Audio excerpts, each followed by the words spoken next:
Live.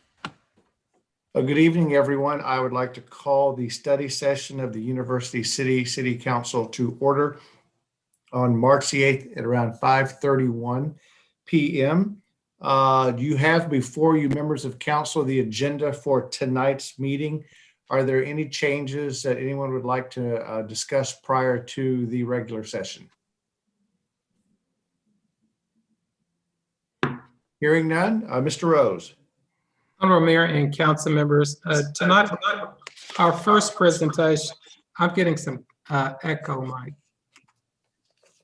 Can you hear? Okay, I'll try to make it through this. But our first presentation, we've been working with the Army Corps of Engineers as well as Metropolitan Sewer District on trying to identify options for addressing the flooding that occurs in University City. And so we've been working very closely with your advisory board on this, which is the Stormwater Commission as well. I believe Councilmember Cusick is the liaison for council to that commission. So I thought it was a good time to at least provide you with a general update on where that project stands and how it is going to advance. And so I'll turn things over to Mr. Appleson to do the introduction. Thank you, Mr. Rose. Good evening, council members, Mayor Crow. The Army Corps is working on a general reevaluation report in our community in the Upper River, the Pier Basin. And their team was just at the Stormwater Commission meeting just last week and discussed in detail where they are in their study. They have a lot of good updates for you this evening. Ms. Janet Buchanan and Mr. Matt Jones will lead this presentation of updates to yourselves for about their goal is to stay within 10 minutes and 15 minutes, and then we'll be ready for questions. Janet. All right, good evening, everybody. Thank you for having us, Mr. Mayor, City Councilors. I'm going to go ahead and share my screen. Please let me know if you do not see it pop up in just a moment here. Okay, let's see. All right, do you see the slides? Yep. All right, perfect. So yes, thank you, Sinan, for the introduction. My name is Janet Buchanan. I'm a planner with the Corps of Engineers working on this study. Also in attendance tonight, Matt Jones is the project manager and Sean Sullivan is present as an attendee. He's the strategic planning coordinator. So we were asked to present an update to you all tonight and to the Commission on Stormwater Issues last week. And this is very good timing for us to be talking with you. There are still a lot of things in motion and in development, but this is kind of a good waypoint in our study to show you where we're at and ask for some feedback. Okay, so the presentation to the Commission on Stormwater Issues last week was a little bit different to tonight's presentation. Last week, the hydrologic and hydraulic engineer got deep into the details on the modeling that has been done. We know that commission has a lot of engineering expertise in that area, so wanted to make sure that the modeling looked good to them. But tonight, it will be a little bit less technical. The goal will be to update you on our progress, outline the next steps, and also hear and address your questions and concerns. And I'm planning to move fairly quickly through the slides so that there's more time for questions at the end. So apologies in advance for moving quite quickly through a lot of information, and do feel free to interrupt me with questions as I go. Okay, so our study process. This study is a flood risk management study. It will evaluate solutions to manage the hazards associated with flooding, to reduce flood risk to homes and businesses in and around the floodplain. And as Sinan said, it's a general reevaluation report, and it's a reevaluation of that previously studied, congressionally authorized project from 1988 that was not built. Our process started with reviewing what had previously been studied, We looked at the documented flood conditions in 1988 and the economic calculations for the structures in the 2013 analysis, and noted what was the best data available at the time and what data was new. The stakeholder engagement portion is very important to the process. We held a virtual workshop with some of the key federal, state, and local entities in June 2020, and a public meeting in September 2020. And we'll hold our next public meeting and a comment period on the tentatively selected plan in July of this year. And we're in the middle of the following types of analysis. We've got H&H, which stands for hydrology and hydraulics. We've got a structure inventory, life safety analysis, an economic analysis, an environmental assessment, and an analysis of impacts to cultural resources, such as community spaces or historic places of interest. So from all of those analyses, the planning team creates several alternatives that are sets of measures or solutions, and then we'll select the plan from those alternatives. The general location, of course, is the upper River de Pere between I-170 and where the river goes underground, southeast of Human Park. The graphic here shows an aerial photo of the area with the FEMA 1% and 0.2% annual hazard flood area overlaid on the top. And the reason that the project area is TBD is that the term project area refers to the extent of the works that would be constructed or changes made, and those are still being defined and developed. But this is most likely the area that will be the project area.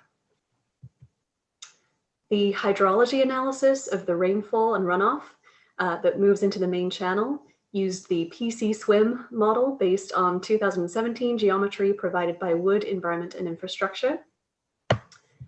And the hydraulics analysis, looking at the flow within the River de Pere, used the HEC-RAS model, which was also based on geometry provided by Wood. And both sets of these models are being reviewed right now by a team of reviewers outside the St. Louis district of the Corps of Engineers from other districts around the country. And when that review is completed, the files will be provided to CNOM to be shared with the commission. At the meeting last week, the commissioners had good questions on the capacity of the channel and the tubes where the river goes underground. And our H&H engineer provided some answers, and that was based on the modeling. The model files will help answer any additional questions so when those are sent, and of course, we're happy to answer questions in the meantime as well. The structure analysis pulled information on structures and cross-referenced it with the flood depths. The structure inventory database also has the structure type, so whether it's commercial or residential, etc., and the foundation type, which is helpful for our analysis as well. Okay, so with this information, we've been looking into types of measures or solutions that would reduce flood risk and flood damage. So this is a preliminary list of measures that we're working up. And I want to say again, these are very much in development, in process, and not finalized. We started with looking at what might be hydraulically effective at reducing damage. And after we do that analysis, getting to cost estimates, rerouting infrastructure, including sewer lines and other considerations, will affect our final list. And the list will get shorter as we go on. So I'll actually start by talking about the 3 items at the bottom first. 3 of those types of measures were removed for consideration. Diversion of the River de Pere was deemed ineffective and infeasible because there's no good place for the diverted channel to be relocated to, and we can't transfer the water or flood risk outside the watershed per MSD and our own policy. Modifying the tubes was removed from consideration due to the constraint from MSD and also our best practices to not transfer additional water downstream that would exacerbate flooding in the lower River de Pere. Relocation of structures in the same parcel or neighborhood was deemed infeasible due to the lack of space that the structures could be moved to. For most parcels, there just wasn't enough space to move them within the same parcel. Okay, so for the measures that are being moved forward, I have a slide or 2 in each one. And the short list includes detention basins, levees and floodwalls, channel and bridge modification, and those are the structural measures, and elevation of structures, floodproofing, and buyouts as the non-structural measures. Okay, So for the detention basins, we examined 5 sites, and 2 of them were determined to be hydraulically feasible. And again, we don't know whether they'll be economically or environmentally feasible in other ways yet, but we'll work from there. The properties that are in the floodprint, that are in the footprints of the detention basins would be needed to be bought out. And rerouting utilities and removing and disposing of fill would also add to the cost. These would be dry detention basins, meaning that they are dry all of the time except during storm events, so they have maximum storage capacity when storm events happen. Recreation and naturalized features can likely be included in the designs, such as trails or sports fields. The image on the bottom left is of an MSD detention basin in North St. Louis. It's about 15 acres in size, which is about similar to the size that we're evaluating. Okay, here's a generalized map of the 2 detention basin locations. The location to the west of I-170 is in Overland. It's outside of University City. We have not yet reached out to the city of Overland about this, but would need to do so if this basin is in the tentatively selected plan. The location next to Olive Boulevard is the same area that was explored in the 2009 draft GRR that was called the Olive Detention Area. We looked at levees and floodwalls to protect the properties behind them. 6 levee reaches were developed that would avoid the floodway, tie into high ground, and minimize road crossings. Levees are most often made of earth and have a wide base, whereas floodwalls, like the photo on the right, can have a much smaller base, but they can't typically be as tall or as high. They're also more expensive. Buyouts in the levee or floodwall footprint would also be needed, of course, and we would need to avoid lands that would have been acquired through the FEMA Hazard Mitigation Grant Program. And a trail could be added on the top for recreation. So here's a very general map of the levee reach locations. There are a lot of challenges with levee placement, so we're expecting that most of the length, it would actually not be feasible once real estate constraints are taken into account. And it's also important to note that while levees do decrease flood risk for the properties behind them, they can cause the water that would have spread out over that area to move elsewhere. So we've seen in the modeling that if you have a levee, you often need detention as well as a place to receive that water. Channel and bridge modification are also being considered. We reevaluated the channel modifications from the original feasibility study and confirmed that they are not hydraulically feasible on their own, but potential combination with other measures is possible. For example, again, detention basins. Elevation of a building raises the whole building up so that the first floor of living space is above the level of the flood, and all associated mechanical and electrical systems must be elevated as well. Elevation reduces direct flood risk to individuals in that they can stay put in the structure and remain dry. And elevation also reduces or eliminates NFIP insurance premiums. Elevation is not possible for all structures. It really depends on the depth of flooding and the foundation type.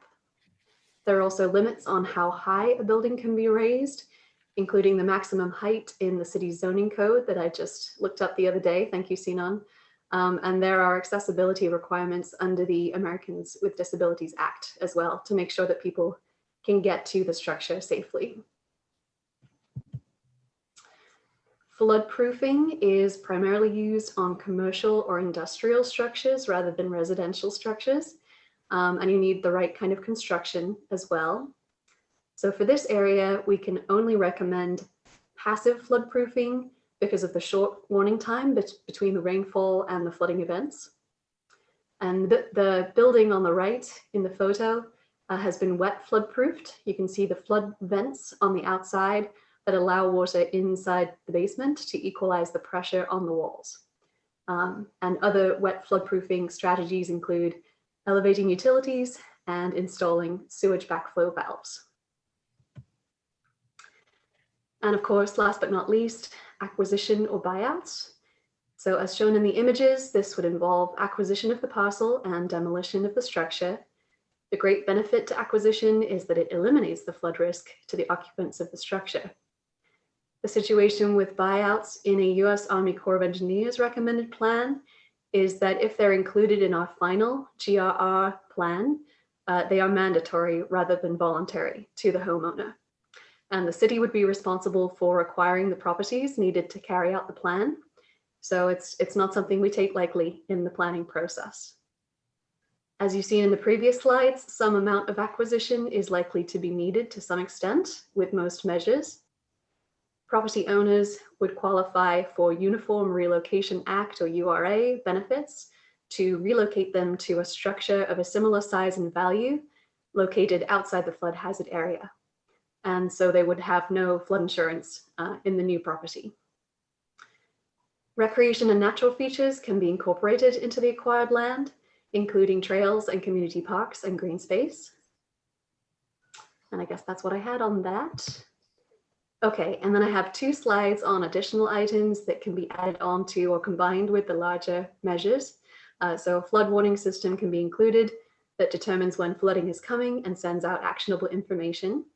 And we know the Commission on Stormwater Issues has been working on this, so we'll coordinate further with them on what this might look like.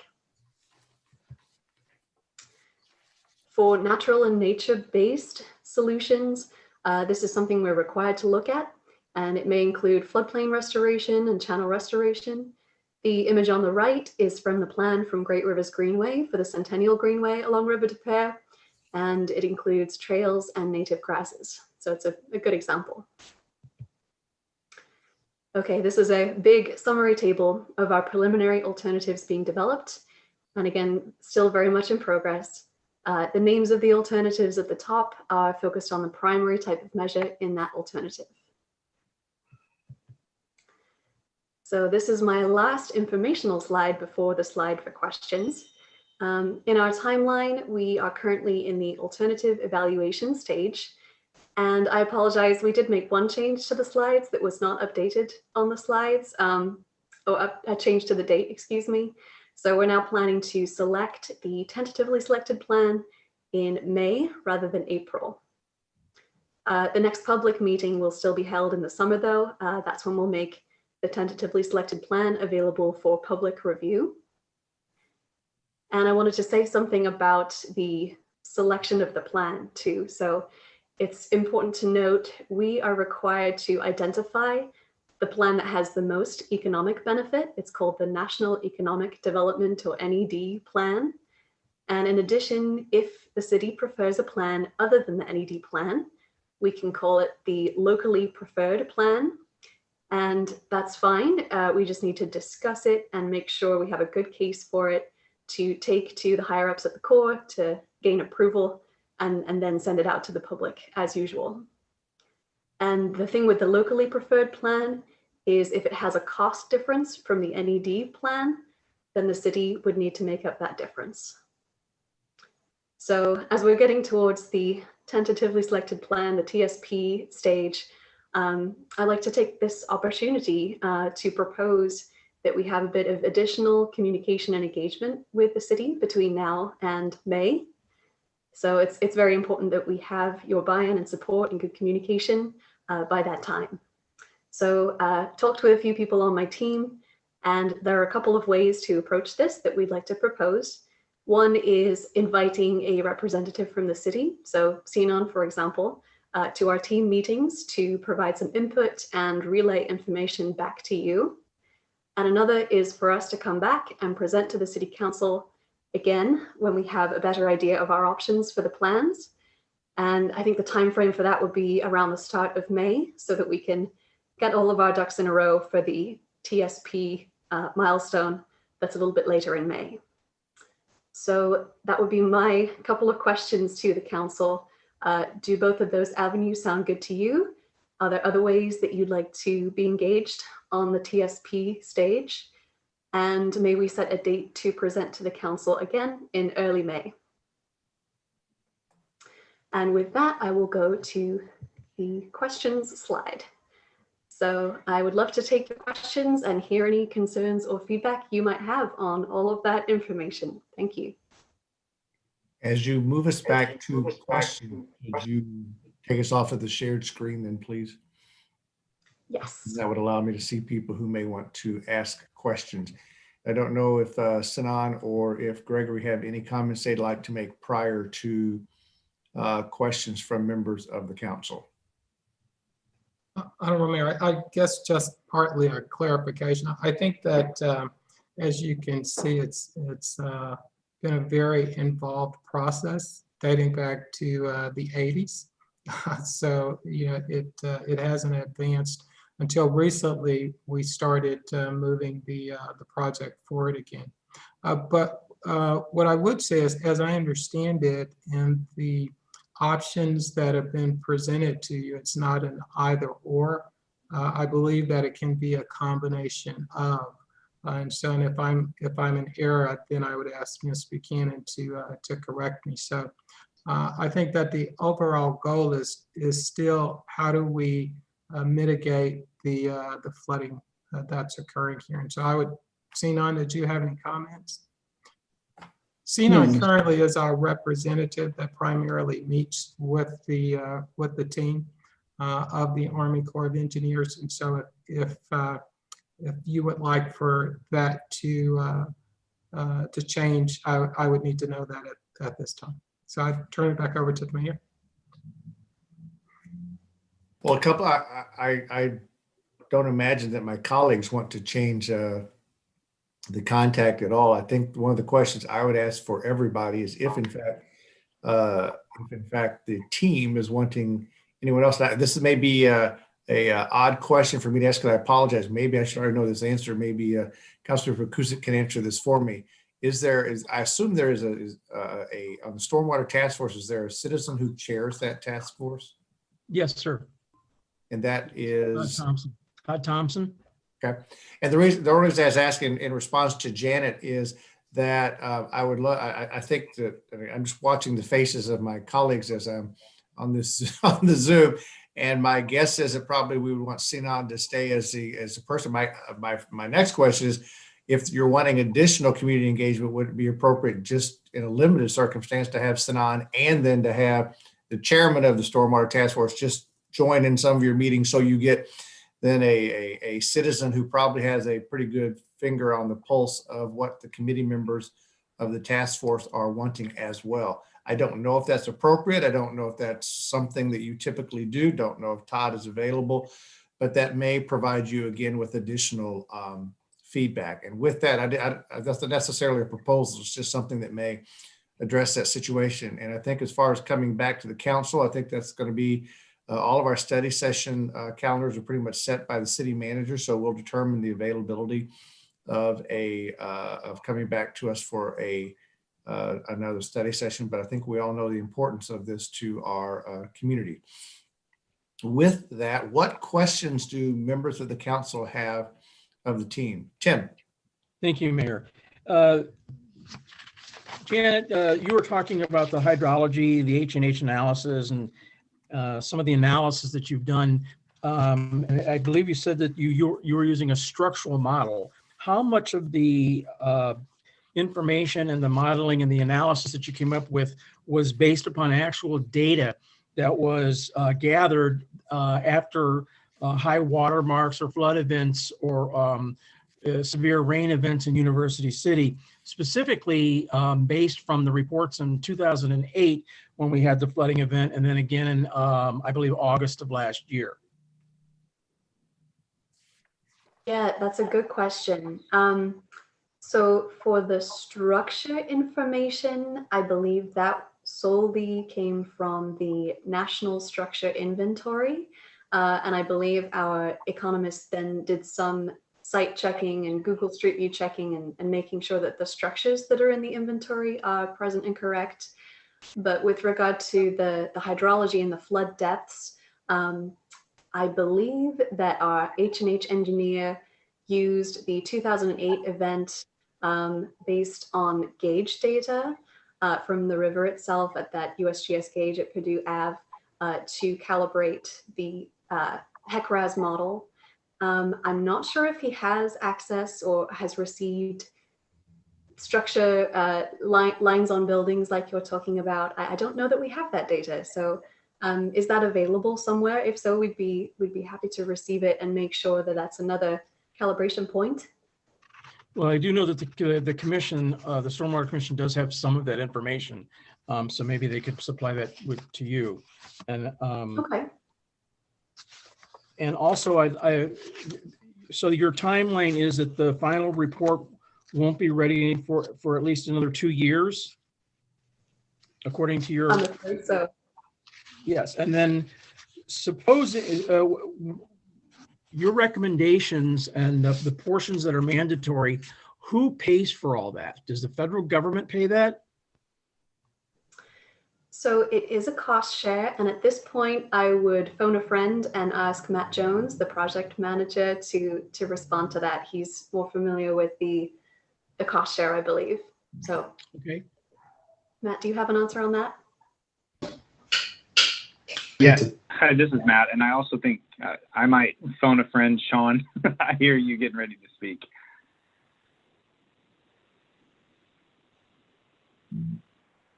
Yeah, hey, good evening, Sean Sullivan. Sorry to pass the buck here a few times, but yeah, so the primary thing here is for the as it relates to cost share. The cost share is 65 federal, 35 non-federal. And so the key is here is if we look at generally the timeline and the number of structures that are situated, you know, just even in the what we call the 5-year floodplain, meaning that it has a 20% chance of flooding in any given year. There was a little over 100 structures, 134. The city at this point has mitigated about 24 of those structures so far, leveraging FEMA programs. Those FEMA programs have a 75-25 cost share. And so always think of this in context that, you know, if the city were to stay on that path of trying to mitigate through FEMA's mitigation programs, it could take you 30 years just to mitigate the most at-risk structures in the community.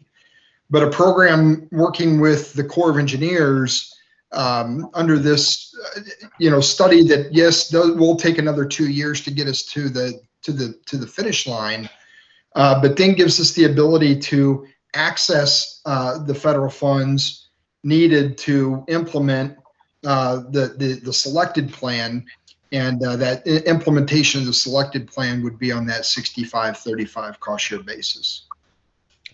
And then if I could do a follow-up question to that, if with the mandatory acceptance of the program with the federal 65% sharing, is that an automatic guarantee from the federal government, or do you have to then go to Congress and seek that financing, or does that already exist?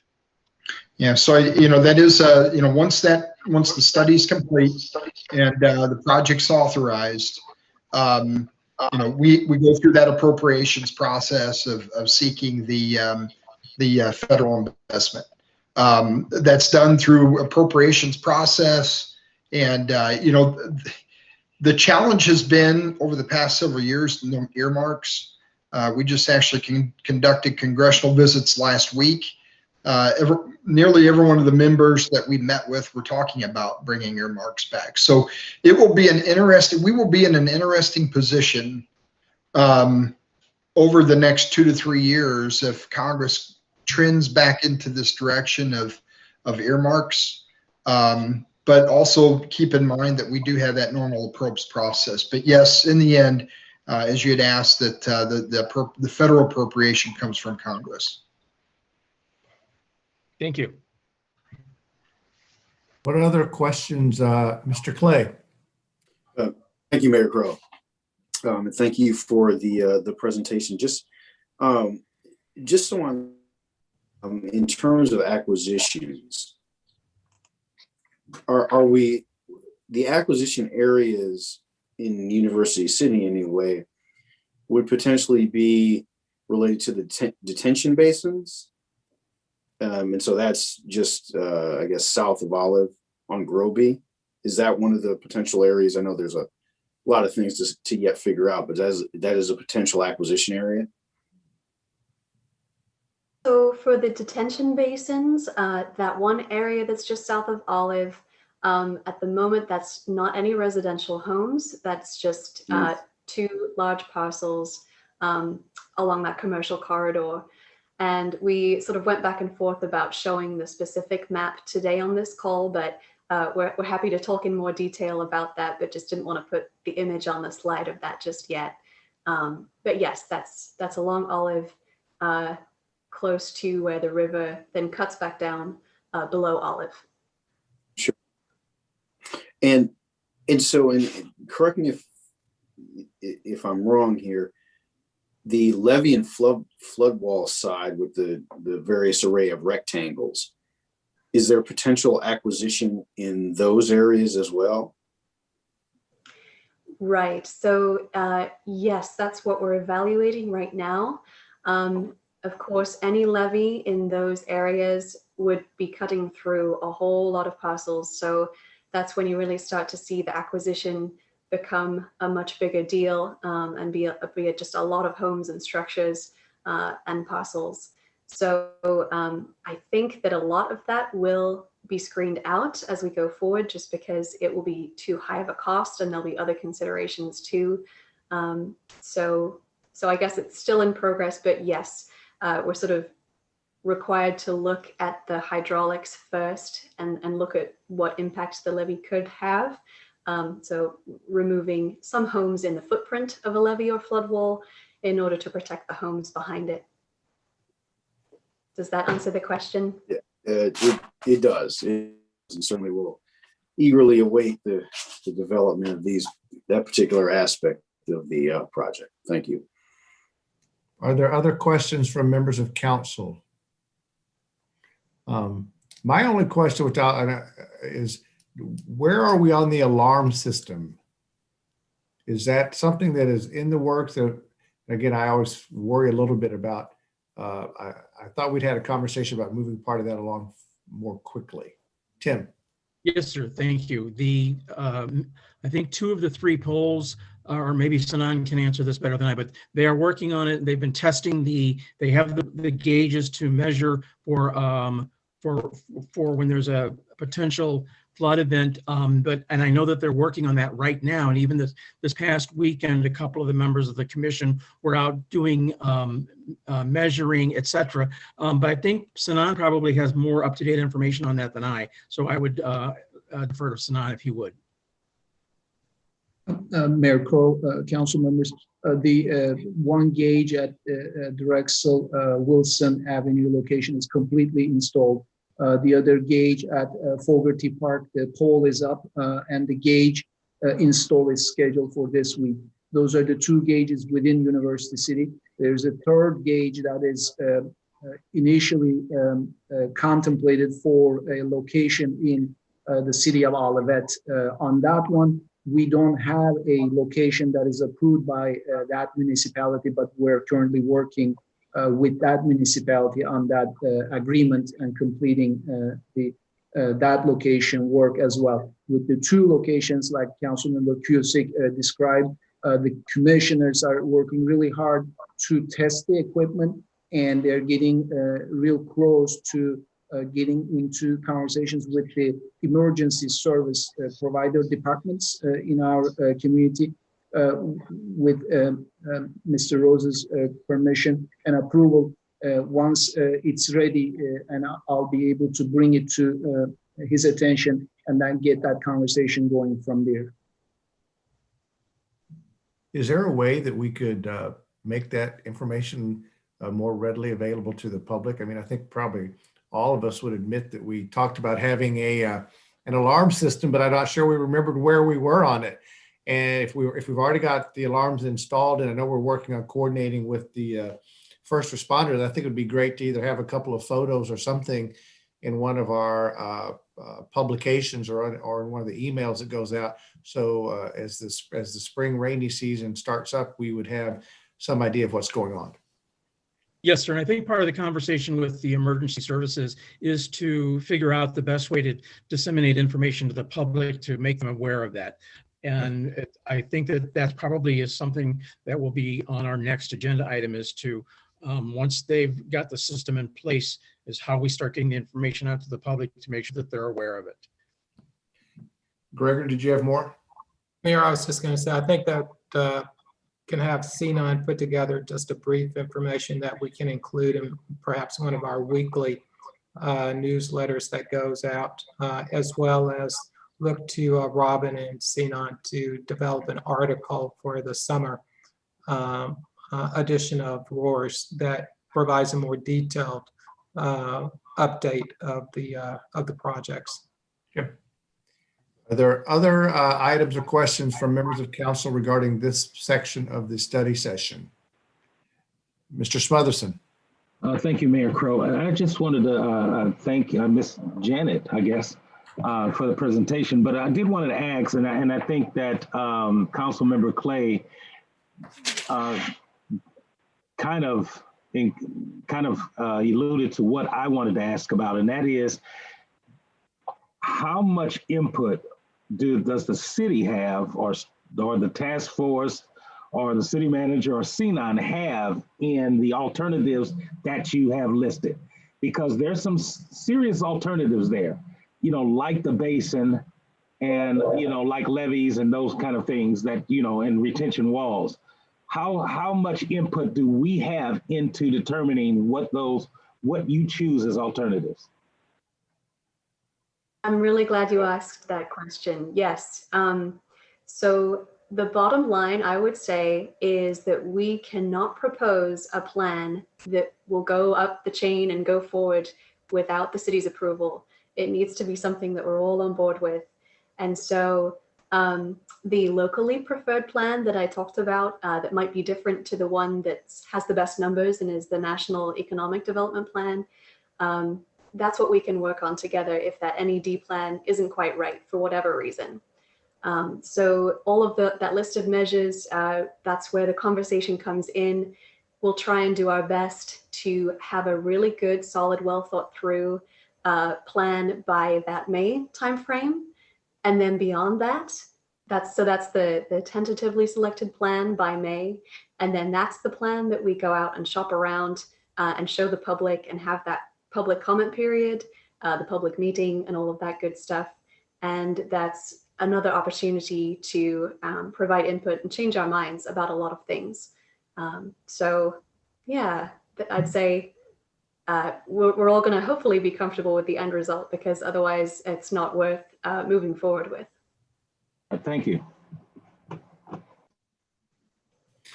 Hearing nothing else, can we move on to the next item on our agenda? To the folks who have joined us, Janet, Matt, and Sean, thank you very much for being with us this evening. Thank you.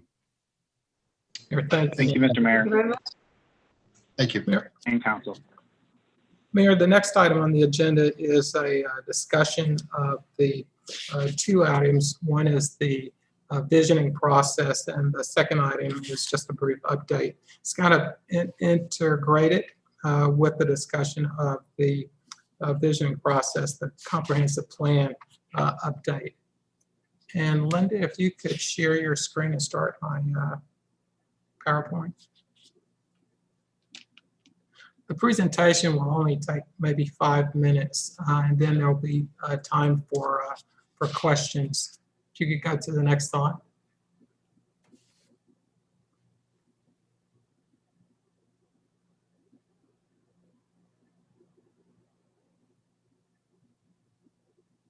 There you go. Thank you. I think that most of you are able to identify with this picture. And the visioning process truly is similar to that, in the sense that you really have to think about what will University City look like, and pick a number, whether that's 2050 or 2100. But what will University City look like in the future, and then work your way back to the present. Next slide. So if you think about what the city looks like, you'll think about, is it a walkable community? Does it have bike trails? Does it have, what type of school system will it have? And what will be our focus on crime prevention? And once you decide what the vision is for University City, then as a part of this process, you also start to look at, well, what are the priorities?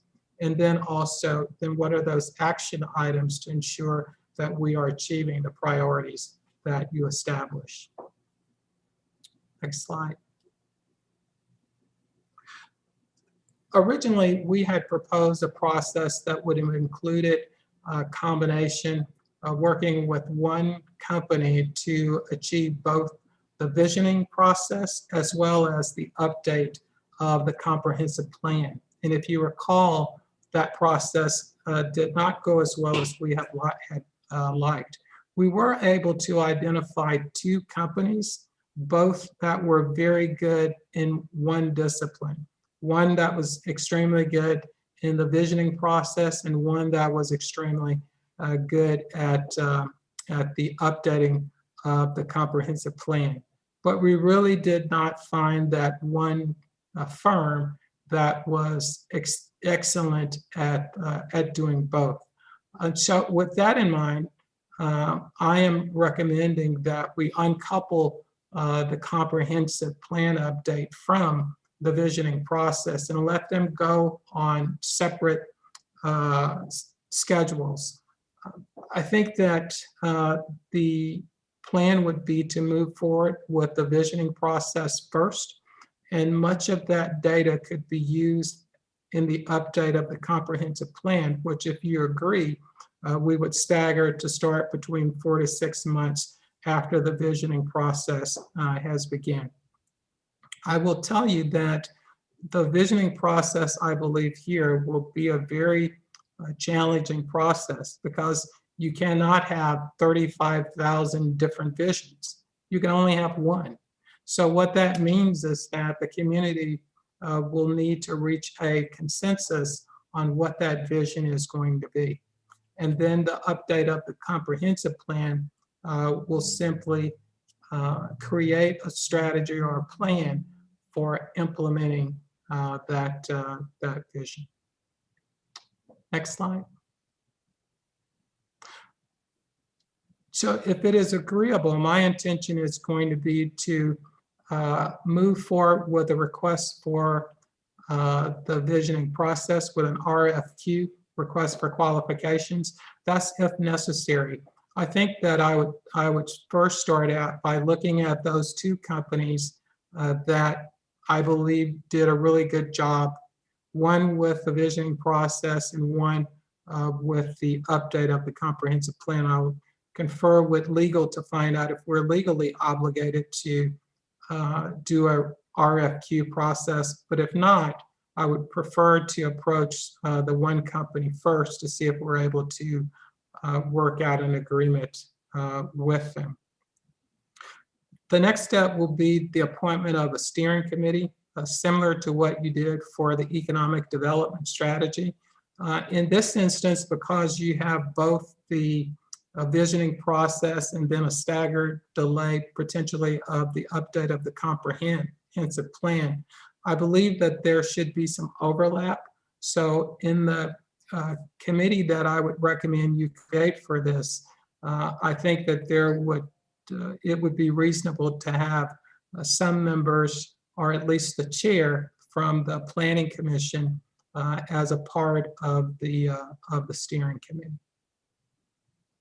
Next slide. That concludes my presentation, and would be happy to respond to any questions that you have. Thank you very much. Members of council, do you have questions for the city manager regarding the second half, the agenda that we have now been presented with regarding the comprehensive plan and visioning? Mr. Clay. Thank you, Mayor Crow. Thank you. Couple of things. As it relates to appointment, I know we need to work through that structure, but I would offer this as you consider how to establish that is given the 2050, might behoove us to have perhaps even two high school students intentionally the committee because they are the folks who are most likely to inherit that come up with. And so I don't know if there can be, I don't know what the configuration is, but I would offer some accounting for slots intentionally be allocated for that process. Second thing is, I think certainly interesting having two companies do two different. Council colleagues are aware I love me some visioning and planning processes. So I'm a veteran of a few of them, and I've not heard of that happening, but certainly I'm supportive of trying something new in this space. I would just be concerned about coordination, because often the folks who do the visioning then write the plan, and there's some seamlessness that is associated with just having one vendor do that. So I think that's the only possible hurdle I would see in this process. Mayor, Councilmember Clay, actually, the two visioning processes that I've gone through before, it's always been a different company that has done the visioning process and a separate company doing the update of the comprehensive plan. Along with the update of the comprehensive plan, understand that you will likely need to update your zoning code as well. And so you typically use that same company to assist with the update of the zoning code as what you use for the update of the comprehensive plan. It would have been ideal had we found one firm that could have done both, but it didn't work out that way for us. Other questions from members of council?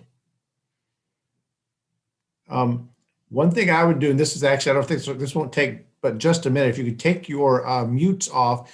It was interesting when Gregory talked earlier about being in 2050. I was kind of surprised thinking about that far in advance, but I realized I moved here in 1994.